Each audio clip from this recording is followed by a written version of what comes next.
माळशिरसमध्ये ज्या पद्धतीने अपघात झाला त्यानंतर सरकारनं तात्काळ कारवाई केलेली आहे, संबंधित ठेकेदारावरती गुन्हा दाखल केलेला. त्या संदर्भात पुढे काही कारवाई होते का? जिल्ह्यातील विहिरींची काही शोध घेणं सुरू आहे का? नाही, आपण पाहिलं की माळशिरसमध्ये दुर्दैवी अपघात झाला.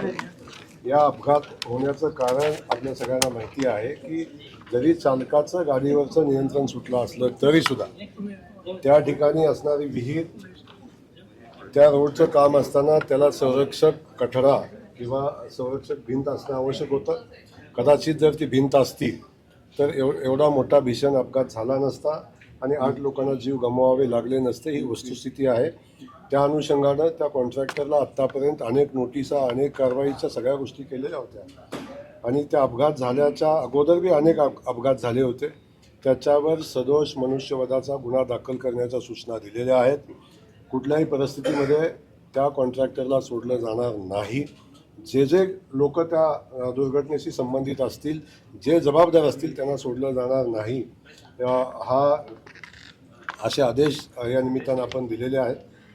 ज्या ठिकाणी अशा रोडच्या बाजूला असणाऱ्या विहिरी आहेत त्या विहिरी आयडेंटिफाय करण्याच्या सूचना दिलेल्या आहेत आणि त्या सगळ्या विहिरीला संरक्षण कठडे आपल्याला करावे लागतील. काही विहिरी आपल्याला बुजवाव्या लागतील. त्या पद्धतीची कारवाई तातडीनं भविष्यात करण्यात येईल. जिल्ह्यात 9 ठिकाणी अशा विहिरी आहेत, मात्र प्रशासन जे आहे NHAI म्हणते आम्हाला त्याची कल्पना नाही, स्टेट हायवे म्हणते की त्यांना आम्हाला कल्पना नाही. म्हणजे जागेचे वाद याच्या सगळ्यांमध्ये ज्याला कल्पना नाही त्यांना कल्पना दिली जाईल. ज्यांना या संदर्भातली माहिती नाही त्याला माहिती दिली जाईल आणि जे कोणाचं काम आहे ते तुमचं काम आहे हेही लक्षात आणून दिलं जाईल.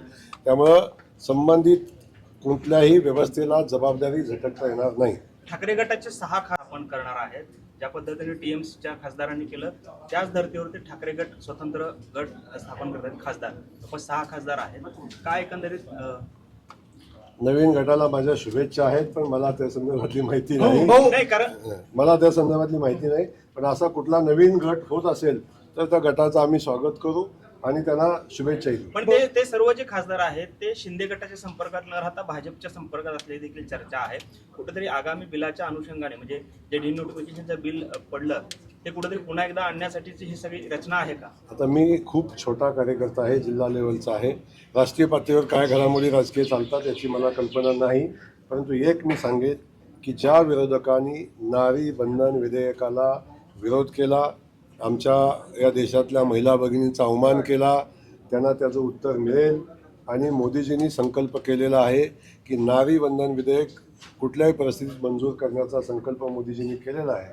त्यामुळं जे घटक नारी बंधन बिल मंजूर होणे यासाठी प्रयत्न करत होते त्या पक्षामध्ये प्रचंड मोठा असंतोष आहे, हे आपण सगळेजण पाहताय. त्यामुळे भविष्यामध्ये ते बिल मंजूर होईल आणि या महिला भगिनींना न्याय मिळेल. विधान परिषद निवडणुकीमध्ये भाजपकडे बहुमत असताना देखील भाजप व्हीप काढते सर्व मतदारांना. कुठेतरी भाजपाची मला एक कळतच नाही तुमचं. व्हीप काढणं ही नॉर्मल प्रक्रिया, जसं तुमचा पगार होणं नॉर्मल प्रक्रिया आहे तसं व्हीप काढणं ही एक नॉर्मल प्रक्रिया आहे. पक्षाच्या व्यवस्थेमधला हा विषय आहे की पक्षानं दिलेल्या उमेदवाराला मतदान करावं ही सूचना देण्यासाठी काढलेला व्हीप आहे आणि तो व्हीप नेहमी निघत असतो. याच्यामध्ये वेगळं कुठलंही कारण नाही. भाजप कोणाला घाबरत नाही. कोण कोणाला घाबरतं हे तुम्हीच मला सातत्यानं सांगता. त्यामुळं भारतीय जनता पक्षाचे उमेदवार मतदार इंटॅक्ट आहेत. आम्ही सगळेजण एकत्र आहोत. भारतीय जनता पक्षाचं मतदान जेवढं असेल त्याच्यापेक्षा 200 अधिक मतं घेऊन आम्ही निवडून येऊ. अजिबात चिंता करू नका. भाजप आणि महायुतीकडे आहे तरी विरोधक म्हणजे तुमची एवढी धावपळ का चालली आहे असं विरोधक ठरते. सगळीकडे गाठी विरोधक घरी झोपतात म्हणूनच आज घरी बसायची वेळ आलेली आहे. आम्ही आमचं काम जी जबाबदारी आहे ती जबाबदारी करत असतो. पण काय जाऊन मतदारांना मतं मागणं हे काय चुकीचं थोडी नाही का आम्ही घरात बसून मत मागायला पाहिजे. त्यामुळे आमची प्रक्रिया पळापळीची बिलकुल नाही. मी अगदी व्यवस्थित, माझा मुक्काम शांततेत आहे, माझं जेवण खाणं शांततेत आहे. साताऱ्यामध्ये ज्या विद्यार्थ्याचा ग्रुप झाला असतो तो रिलॅक्स असतो. विधान परिषदेला काय सिच्युएशन आहे सर? पण सांगतो, मेरिटचा विद्यार्थी कधीही पुस्तक बाजूला ठेवत नाही.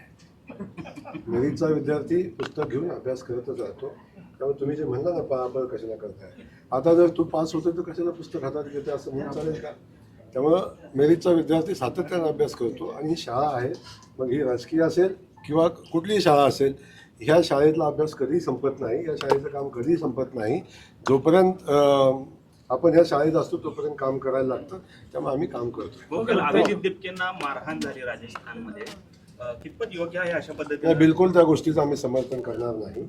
अशा पद्धतीच्या घटना होऊ नयेत हीच आमची अपेक्षा आहे. का झालं काय नाही झालं याच्या खोलात मी जाणार नाही, परंतु आत्मपरीक्षण सगळ्यांनी करणं गरजेचं आहे. काही मर्यादा सगळ्यांनी पाळणं गरजेचं आहे आणि लोकशाहीमध्ये या मर्यादा पाळल्या पाहिजे. हो, मध्यंतरी शिवसेनेचा मेळावा झाला, रमेश बारस्करांनी फॉर्म भरला होता, परत काढून घेतला. निधीवरनं तुमच्याकडनं थोडं दुजाभाव होता असं शिवसेनेच्या नेत्यांनीच मेळाव्यात आरोप केलेले आहेत. ते खासदार सुद्धा आलते, धैर्यशील माने. ते तुमचं त्याच्यावर परत काय झालं? नाही, मला शिवसेनेच्या लोकांनी बिलकुल आरोप केला नाही. पत्रकार म्हणून आपण आरोप करताय हे मला लक्षात येते, पण असं आमचं शिवसेनेचं आणि आमच्यामध्ये कुठलाही असा अनबन नाही. शिवसेना पक्षाला अपेक्षित असणारा निधी त्याच्यात 4 पट निधी मी दिलेला आहे. म्हणजे जो निधी आम्हाला सातारा जिल्ह्यात मिळाला त्याच्यात 10 पट निधी शिवसेनेला दिलेला आहे. त्यामुळं शिवसेनेला न्याय देण्याची प्रक्रिया आम्ही केलेली आहे. कदाचित त्यात शिवसेनेमधल्या एखाद्या दुसऱ्या नेत्याला त्याच्या ठिकाणी अपेक्षित असणारं काम झालं नसेल, भविष्यात ते आम्ही करू. भाऊ, पंढरपूरमध्ये रोहित पवारांनी जे आंदोलन केलं त्या ठिकाणी भाजपच्या पदाधिकाऱ्यांनी जे आहे ते गोमूत्र शिंपडून त्या जागा साफ करण्याचा प्रयत्न केला आणि संबंधित रोहित पवारांवर गुन्हा दाखल करण्याची देखील मागणी त्यांनी. नाही, मी याच्या संदर्भात माहिती घेतलेली नाही, माहिती घेऊन आपल्याला सांगेल. परंतु आंदोलन हे प्रश्न सोडवण्यासाठी होतं की प्रसिद्धी मिळवण्यासाठी होतं याचा शोध नक्की घेतला पाहिजे. त्यामुळे मी अधिकच त्याविषयी बोलणार नाही. Jayesh derby collection cotton, linen यासह अनेक ब्रँडेड कंपन्यांच्या सुटिंग शर्टिंगसाठी जयेश दुर्बी कलेक्शन, 7 रस्ता मोडी, पंकाविरी जवळ, सोलापूर. छोटे फंक्शन के लिए Mayur classic AC banquet hall मिलेगा सिर्फ 10,000 रुपयों में. Mayur classic AC banquet hall, जुड़े, Solapur. Management by Spice and Ice events.